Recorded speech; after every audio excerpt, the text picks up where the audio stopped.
Sanayan po natin kay Jomar Pilor. Live po ito via satellite. Kuya Jomar, muli ka nagbabalik sa programa ng GMA. Ano po bang yung masabi sa iyong kasikatan ngayon sa Facebook? Wala ba nasabi sa kapugian mo ngayon? Ha? Wala ako sa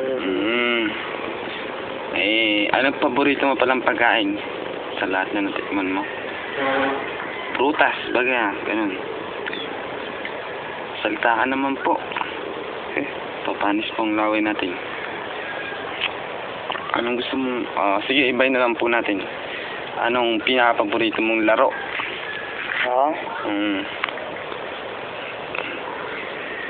Bola. Bola, basketball. Basketball daw po, ang paborito niya.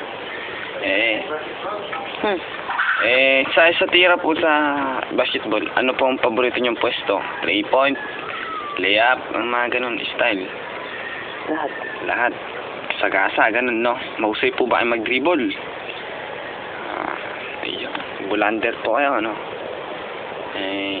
Ano po mas madalas yung tirahan? 3 point? Pagka ganun. Sure ball din po ba kayo? Minsan hindi. Sa NBA star. Star, baga, yung mga sikat na nagbabasketball. Sino ang idol mo? Si LeBron. LeBron James. Sinong paborito mo artista? Idol mo artista? Si Coco Martin. Coco Martin. Ay mo si Daniel Padilla. Kala ba yun ang ano? Pagka sinasabihan ka ng I love you ng mga poging yung mga ganun, ano may pumapasok sa isip mo? Wala. Ano lang yung sa kanila? Sino po ba yan?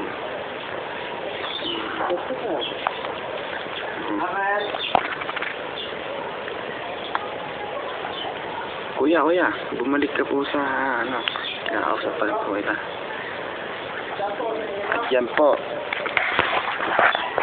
ang panayam namin kay Jomar Pilor, ang pogi ng That's My Pogi ng Marcos Village. Elementary. Maraming salamat po.